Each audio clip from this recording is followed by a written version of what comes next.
ബെന്യാമിന്റെ ആടുജീവിതത്തിൽ പറഞ്ഞതുപോലെ നമ്മൾ ജീവിക്കാത്ത ജീവിതം ഒക്കെ നമുക്ക് വെറും കെട്ടുകഥകളാണെന്ന് പറയുന്നുണ്ട്.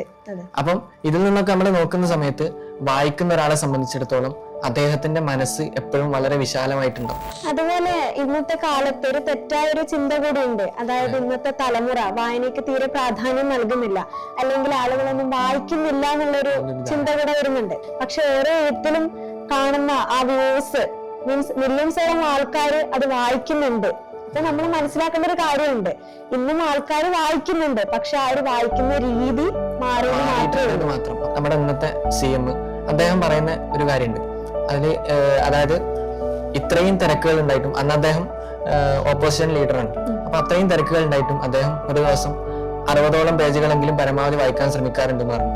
അപ്പൊ ഇത്രയും തിരക്കുകൾ ഉണ്ടായിട്ടും ഇതുപോലെ വലിയ വലിയ ആളുകളെ കുറിച്ചൊക്കെ നോക്കുന്ന സമയത്ത് അപ്പോഴും കാണാൻ സാധിക്കുന്നുണ്ട് അവർ ആ തിരക്കിനിടയിലും ഈ വായനയെ നിലനിർത്തുന്നുണ്ട്.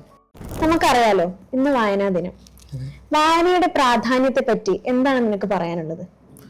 നമ്മളിപ്പോ ഒരാളുടെ ജീവിതം എടുത്തു നോക്കാന്നുണ്ടെങ്കിൽ അദ്ദേഹത്തിന്റെ ലൈഫ് ടൈമിൽ ഒരാൾക്ക് ഒരു പക്ഷെ എത്ര ജീവിതം ജീവിക്കാൻ കഴിയും? ഒരു വായിക്കുന്ന ഒരാളെ സംബന്ധിച്ചിടത്തോളം അയാള് 100 കണക്കിന് ജീവിതങ്ങൾ ജീവിക്കാന്ന് വേണമെങ്കിൽ പറയാൻ കഴിയും. കാരണം എന്താണെന്ന് വെച്ചാൽ അദ്ദേഹം ആ പുസ്തകത്തിലെ വേർഡുകളിലൂടെ ഓരോ അക്ഷരങ്ങളിലൂടെ പോകുന്ന സമയത്ത് അത് വാഗ്മയ ചിത്രങ്ങളായി അദ്ദേഹത്തിന്റെ അനുഭവങ്ങളിലേക്ക് സ്റ്റോർ ചെയ്യാണ്. അപ്പൊ അദ്ദേഹം അതിൽ നിന്നുള്ള കഥാപാത്രങ്ങളുടെ വ്യത്യസ്തമായ ചുറ്റുപാടുകൾ, അവരുടെ വികാരങ്ങൾ, അവരുടെ അന്തരീക്ഷം, അവരുടെ ജീവിത രീതികൾ, ഇതൊക്കെ ഇദ്ദേഹം അനുഭവിക്കാണ്. നോർമലായിട്ടുള്ള ഒരാളെ സംബന്ധിച്ചിടത്തോളം അദ്ദേഹത്തിന് ഈ ഒരു അനുഭൂതി, ഈ ഒരു അനുഭവം ഒരിക്കലും ലഭിക്കൂല.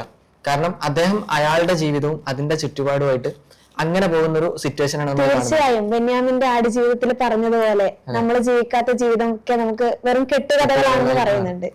അപ്പം ഇതിൽ നിന്നൊക്കെ നമ്മൾ നോക്കുന്ന സമയത്ത് വായിക്കുന്ന ഒരാളെ സംബന്ധിച്ചിടത്തോളം അദ്ദേഹത്തിന്റെ മനസ്സ് എപ്പോഴും വളരെ വിശാലമായിട്ടുണ്ടാവും. അദ്ദേഹം ഒരുപാട് തരത്തിലുള്ള ജീവിതങ്ങൾ, അത് പലതരത്തിലുള്ള ജോലി ചെയ്യുന്നവരായിക്കോട്ടെ, പല ബുദ്ധിമുട്ടുകൾ അനുഭവിക്കുന്നവരായിക്കോട്ടെ, അവരുടെയൊക്കെ ജീവിതങ്ങൾ മനസ്സിലാക്കുന്നതിലൂടെ ഇയാളുടെ മനസ്സ് വിശാലാവുകയും എല്ലാവരെയും ഉൾക്കൊള്ളാൻ പറ്റുന്ന രീതിയിലേക്ക് അദ്ദേഹത്തിന്റെ ചിന്താഗതിയോടൊക്കെ മാറുകയും ചെയ്യും. അതെ, അതുപോലെ തന്നെ നമ്മൾ ഈ പുസ്തകം വായന എന്ന് പറയുന്നത് അത് കേവലം ഒരു വായനയായിട്ട് എനിക്ക് തോന്നുന്നില്ല, മറിച്ച് നമ്മുടെ അക്ഷരങ്ങളിലൂടെയും വാക്കുകളിലൂടെയും നമുക്ക് വാങ്ങുന്ന ചിത്രങ്ങളാണ് നമ്മുടെ ഉള്ളിൽ ഉണ്ടാകുന്നത്, അല്ലെ? അപ്പൊ ഒരുപാട് ഗുണങ്ങൾ തന്നെ ശരിക്കും പറഞ്ഞ വായനയിലൂടെ നമുക്ക് ഉണ്ടാകുന്നുണ്ട്.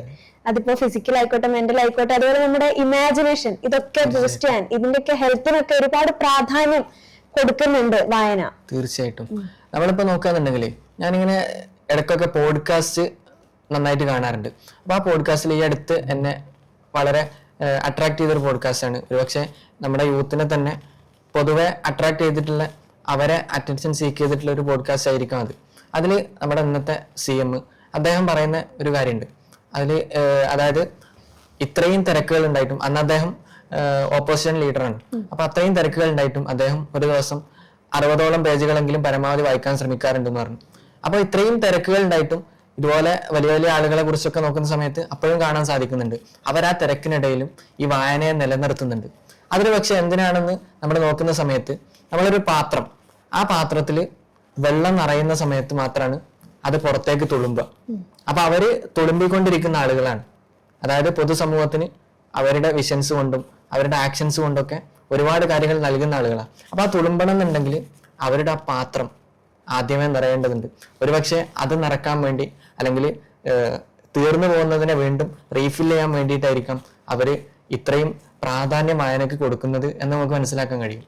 അതുപോലെ ഇന്നത്തെ കാലത്ത് ഒരു തെറ്റായ ഒരു ചിന്ത കൂടി ഉണ്ട്. അതായത് ഇന്നത്തെ തലമുറ വായനയ്ക്ക് തീരെ പ്രാധാന്യം നൽകുന്നില്ല, അല്ലെങ്കിൽ ആളുകളൊന്നും വായിക്കുന്നില്ല എന്നുള്ളൊരു ചിന്ത കൂടെ വരുന്നുണ്ട്.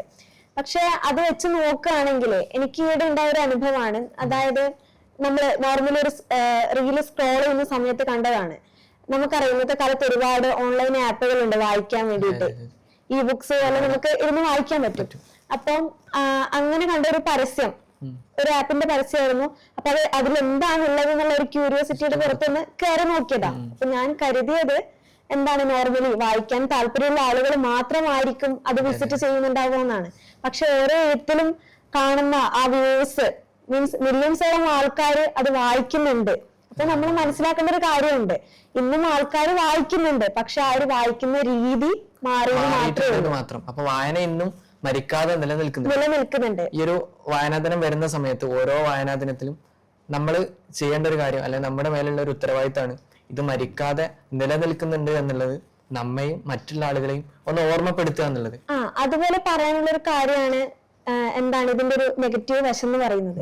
നമുക്കറിയാം ഈ കോപ്പിറൈറ്റ് ഒക്കെയുള്ള എഴുത്തുകളുണ്ട്, അതൊക്കെ PDF ആയിട്ട് സർക്കുലേറ്റ് ചെയ്യുമ്പോൾ അതിൽ സംഭവിക്കുന്ന എന്താണെന്ന് പറഞ്ഞാല് ആ എഴുത്തുകാരോടും അതുപോലെ അത് എന്താ ചെയ്യുന്നത്, അവരോട് നമ്മൾ കാണിക്കുന്ന ഒരു അനീതി പോലെയാണെന്ന് നമുക്ക് പറയാൻ പറ്റും. അപ്പം അതൊക്കെ നമ്മൾ ശ്രദ്ധിക്കേണ്ടതുണ്ട്. അതോടൊപ്പം തന്നെ നമ്മുടെ ഒഴിവ് സമയങ്ങൾ ഉപയോഗിക്കാൻ ഇന്നത്തെ സാങ്കേതിക വിദ്യകളൊക്കെ ഉപയോഗിച്ചുകൊണ്ട് നമുക്ക് വായനയെ നമ്മുടെ ജീവിതത്തിന്റെ ഭാഗമായിട്ട് കൊണ്ടുനടക്കുകയും പ്രൊമോട്ട് ചെയ്യുകയും ചെയ്യാൻ പറ്റും. അപ്പൊ ഇത്ര ഒരു ദിവസത്തെ നമ്മൾ ആചരിക്കുന്ന സമയത്ത് തികച്ചും ആ ഒരു ദിവസത്തിന് മാത്രം പ്രാധാന്യം കൊടുക്കാതെ നമ്മുടെ ജീവിതത്തിലുടനീളം അത് നമ്മൾ ഫോളോ ചെയ്യേണ്ട ഒരു കാര്യമാണ്. മരിക്കുന്നത് വരെ നമ്മൾ വായിച്ചുകൊണ്ടിരിക്കണം എന്നാണ് പറയുന്നത്. അപ്പൊ നമ്മൾ ആ ഒരു രീതി അത് കുഞ്ഞു മക്കളിലായിക്കോട്ടെ അല്ലെങ്കിൽ മുതിർന്നവരിലായിക്കോട്ടെ, മുതിർന്നവർക്ക് അതൊരു ഓർമ്മപ്പെടുത്തലാണ്. അതുപോലെ കുഞ്ഞു മക്കളെ നമ്മൾ ആ ഒരു പാതയിലേക്ക് കൊണ്ടുവരുന്ന ഒരു സിസ്റ്റം കൂടിയാണുള്ളത്. അപ്പൊ നമ്മളിലേക്കുള്ള ഒരു തിരിഞ്ഞുനോട്ടം, നമ്മളുടെ ലെവൽ എത്രയാണ്, ഇനി ഒരുപാട് വളരാനുണ്ട് എന്നുള്ളതൊക്കെ നമ്മൾ മനസ്സിലാക്കിയിട്ട് അതിനെ പോകാനുള്ള ഒരു ദിവസമായിട്ട് നമുക്ക് കാണാം. അപ്പൊ എല്ലാവർക്കും ഒരു നല്ല വായനാദിനം നേർന്നുകൊണ്ട് ഞങ്ങൾ നിർത്തുന്നു.